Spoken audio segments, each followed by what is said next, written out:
Okay, good evening, friends. Parshas Lecha today was the Yom HaDeilula, Maran Rabbi Ovadiah Yosef. I want to share with you an amazing insight that Rabbi Ovadiah had into the story of the 4 kings against the 5 kings. Avraham Avinu hears that Lot was captured.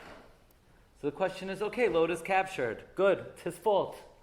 Why is Avraham Avinu risking his life to save Lot? They were living together. Avraham Avinu said, I'll protect you. And Lot said, no, I want to go live by myself. So Lot went off. So it's Avraham Avinu's responsibility to risk his life to save his nephew. Why is Avraham Avinu doing this? It's very interesting. The pasuk says, "Vayishma Avram ki nishba achiv." Avram heard his brother was captured. Lot is not his brother. Lot is his nephew. Why does the Torah call him brother over here? Rabbi Ovadiah says that earlier on in the parsha, when Avraham Avinu and Lot's shepherds were having a fight, and Lot's shepherds were shepherding in land that they weren't allowed to, Avraham Avinu said, we can't stay together. We can't go on like this. We're brothers. Rashi says we look alike. And people are going to suspect that if you're grazing your sheep, that it's me and I'm stealing. So I can't have them suspicious of me. Says Rabbi Ovadiah Yosef, that's why Avraham Avinu got involved in the war of the 4 kings and the 5 kings. Who's involved? Which kings were the 4 kings and the 5 kings? One of the kings, the first king mentioned was Amraphel. Who's Amraphel? Who's Amraphel? Nimrod. Why all of a sudden here is he called Amraphel? It's the only time in the whole Chumash he's called Amraphel. Rashi says Amraphel, Sha'amar Avraham Pol. He told Avraham, jump in the fire. Nimrod was very upset his whole life. He had one big battle with Avraham Avinu and he lost. He figures if he ever had an opportunity to take revenge against Avraham, he'll take advantage of that. He figures he'll never capture Avraham, but if he captures Lot, and Lot looks exactly like Avraham, he'll go around telling the world, you see, in round 2, I won, I captured Avraham. So Avraham Avinu was afraid that the word would get out. They'll print on the front cover of the papers, B'Shut Harav.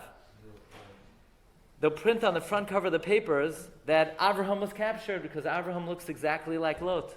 So Avraham risked his life, says Rabbi Ovadiah, to rescue Lot so that Amraphel, Nimrod, should not say that in round 2, Amraphel beat Avraham. So Avraham risked his life to avoid Chilul Hashem. But you see, Niflaot Mitaratenu, that one of the kings involved in this war was the king of Sodom. What happened to the king of Sodom? He fell into a pit. Rashi says people didn't believe that Avraham Avinu was saved from Ur Kasdim. And when Avraham Avinu went to rescue Lot, miraculously the king of Sodom elevated out of the pit, and people said, oh, Huvra Davar Lamafreya, that Avraham Avinu was saved from Ur Kasdim. So think about what happened to Nimrod. Nimrod got involved in the war to capture Lot, to be able to tell everybody that Avraham Avinu was never saved from Ur Kasdim. And look how Hashem was Mesavev Sivuvim, that through Avraham rescuing Lot, he then finds the king of Sodom. He pulls the king out of Sodom, out of the pit. And now, Huvra Davar Lamafreya, that Avraham was saved from Ur Kasdim. So Amraphel's cheshbon was to deny Ur Kasdim, and through Amraphel, Hashem orchestrated that the whole world would believe now that Avraham Avinu was saved from Ur Kasdim. So this episode of Vayhi Bimei Amraphel Melech Shinar was whoever until now did not believe that Avraham was saved from the fire, through this miracle, now believes that Hashem saved Avraham from the fires of Ur Kasdim. The Lavush, in his commentary to the Chumash, says Hashem did this to Avraham to give him simcha. Because one of the greatest joys of the afterlife and in this world, Yismach Tzadik Ki Chaza Nakam. The righteous rejoices when he sees the vengeance against the wicked. Avraham Avinu now rejoices that Hashem defeated Nimrod once and for all.